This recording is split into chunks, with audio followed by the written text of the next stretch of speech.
Había una tranquilidad extraña en la casa esa mañana.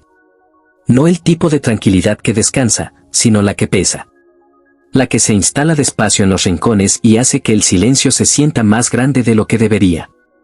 Ella se llamaba Claudia, y llevaba 42 años viviendo en esa casa de paredes color crema, con el jardín pequeño al frente y la bugambilla que su madre había plantado décadas atrás. Era una mujer de movimientos seguros, de palabras directas. No era del tipo que dudaba. O al menos, eso era lo que todos pensaban de ella. Lo que ella misma pensaba. Su esposo, Rodrigo, había salido un martes por la mañana con 2 maletas medianas y la mirada baja. No hubo portazo. No hubo escena. Solo el sonido de la puerta cerrándose con suavidad, casi con cuidado, como si él hubiera querido no despertar a nadie, aunque ya todos estaban despiertos. Sus hijos, Mateo de 16 años y Sofía de 12, estaban sentados en la sala cuando ocurrió. Ninguno dijo nada. Sofía apretó el cojín que tenía en el regazo. Mateo miró hacia la ventana. Claudia, en cambio, se cruzó de brazos, levantó la barbilla y dijo con voz firme y clara, como quien anuncia algo que lleva tiempo esperando decir. Vivimos mejor sin él. Las palabras cayeron sobre la sala como caen las piedras sobre el agua. Rápido. Sin aviso. Los primeros días fueron, extrañamente, llevaderos. El lunes, Claudia despertó temprano, preparó el desayuno, llevó a Sofía a la escuela y regresó a ordenar el closet de la habitación principal. Dobló la ropa que Rodrigo había dejado, la puso en una caja y la guardó en el cuarto de utensilios sin pensarlo demasiado. Se dijo a sí misma que era necesario. Que era el primer paso. El martes llovió. Claudia aprovechó para revisar las cuentas del mes. Encontró los papeles en orden, como siempre los había dejado Rodrigo, con anotaciones pequeñas al margen hechas con su letra apretada y ordenada. Lo miró un momento. Luego cerró la carpeta. El miércoles, Mateo llegó de la escuela con hambre y mal humor. Claudia le calentó la comida, escuchó con paciencia su queja sobre un maestro injusto, y cuando él subió a su cuarto, ella se quedó sola en la cocina terminando su café. Fue entonces cuando notó que la llave del agua de la tarja goteaba. Un goteo pequeño. Casi imperceptible. Rodrigo lo habría arreglado sin que nadie se lo pidiera. Ella apretó los labios y siguió tomando su café.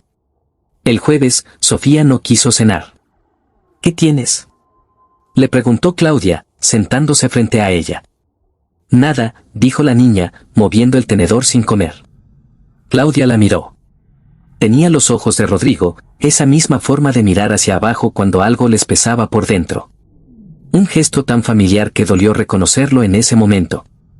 Come algo, aunque sea poco, dijo Claudia, con suavidad.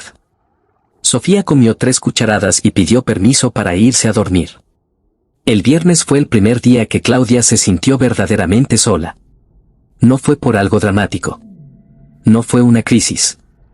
Fue simplemente que llegó la noche, apagó la tele, revisó que las puertas estuvieran cerradas y al pasar frente al cuarto de Rodrigo, que ahora era solo su cuarto, aunque todavía no lograba pensarlo así, sintió el peso de ese silencio que no le pertenecía del todo. Se recostó en la cama y tardó más de 1 hora en dormirse. A las 3 de la madrugada se despertó porque creyó escuchar un ruido en la planta baja. Se quedó quieta, escuchando. Nada. Solo el viento y el goteo de la llave. Rodrigo siempre había sido el que revisaba cuando algo sonaba en la noche. Ella siempre había vuelto a dormir casi de inmediato, sabiendo que él estaba ahí. Esa noche no volvió a dormirse hasta que amaneció. El sábado pasó entre pequeñas tareas que nunca terminaban del todo. Lavó ropa, fue al mercado, pagó una cuenta en línea que no sabía muy bien cómo pagar y tardó 40 minutos en encontrar la forma de hacerlo. Rodrigo siempre se encargaba de eso. Claudia nunca lo había pedido así, simplemente había ocurrido de esa manera con los años, como ocurren muchas cosas en un matrimonio largo, sin que nadie lo decida del todo. Esa tarde, mientras doblaba la ropa recién lavada, Mateo bajó las escaleras y se sentó en el sillón sin decir nada. Claudia lo miró de reojo. ¿Estás bien?, le preguntó. Sí, dijo él. Luego, después de un momento, ¿y tú? Claudia dobló una playera con cuidado y la puso sobre la pila. Sí, respondió. Ninguno de los dos dijo nada más. Pero Mateo se quedó sentado ahí mientras ella terminaba de doblar la ropa, y eso, de alguna manera, fue suficiente por esa noche. El domingo fue el 7º día. Claudia se despertó con el estómago apretado sin saber exactamente por qué. Preparó café, se sentó en la mesa de la cocina y miró por la ventana el jardín pequeño con la bugambilia que su madre había plantado. Las flores estaban abiertas, de ese morado brillante que a ella siempre le había gustado. Rodrigo también las regaba. Sin que nadie se lo pidiera. Sacó el teléfono. Lo sostuvo en la mano un momento. No sabía exactamente qué iba a decir. No sabía si tenía derecho a decir nada. Había sido ella quien lo había dejado ir sin intentar detenerlo. Había sido ella quien había dicho aquellas palabras frente a sus hijos con esa certeza que ahora, a 7 días de distancia, ya no se sentía tan cierta. No era que lo hubieran pasado mal sin él. Era algo más sutil y más difícil de nombrar. Era que lo habían pasado, a medias. Como cuando una canción suena sin uno de sus instrumentos y sigue siendo reconocible, pero algo falta, y ese algo se nota más en el silencio que en el sonido. Escribió, ¿podemos hablar? Borró el mensaje. Volvió a escribirlo. Esta vez lo envió. La respuesta llegó en menos de 5 minutos, asterisco claro. Dime cuándo, asterisco. Claudia dejó el teléfono sobre la mesa y respiró despacio.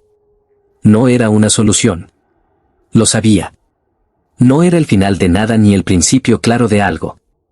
Era simplemente una puerta entreabierta y ella había decidido no mirar hacia otro lado. Esa tarde, Rodrigo llegó a las 6. Tocó el timbre, porque ya no tenía llave, y ese detalle pequeño le costó a Claudia más de lo que esperaba. Sofía fue corriendo a abrir antes de que alguien pudiera decirle que no.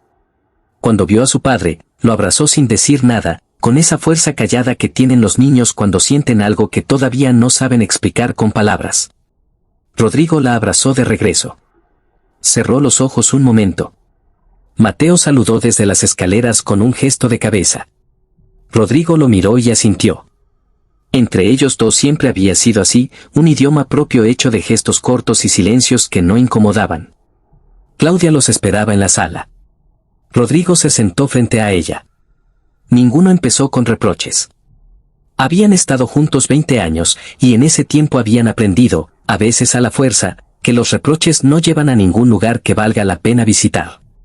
No dije la verdad, admitió Claudia, despacio, midiendo cada palabra. O sí la dije, pero estaba incompleta. Vivir sin ti no fue mejor. Fue distinto. Y más difícil. Rodrigo la escuchó sin interrumpir. Tenía las manos entrelazadas sobre las rodillas, la misma postura que ponía cuando algo le importaba de verdad. Yo tampoco lo hice bien, dijo él, al final. Me fui cuando debí quedarme a hablar. El jardín afuera estaba tranquilo. Las flores de la bugambilia se movían despacio con el viento de la tarde. El goteo de la llave en la cocina seguía ahí, pequeño y constante, recordando que había cosas por arreglar.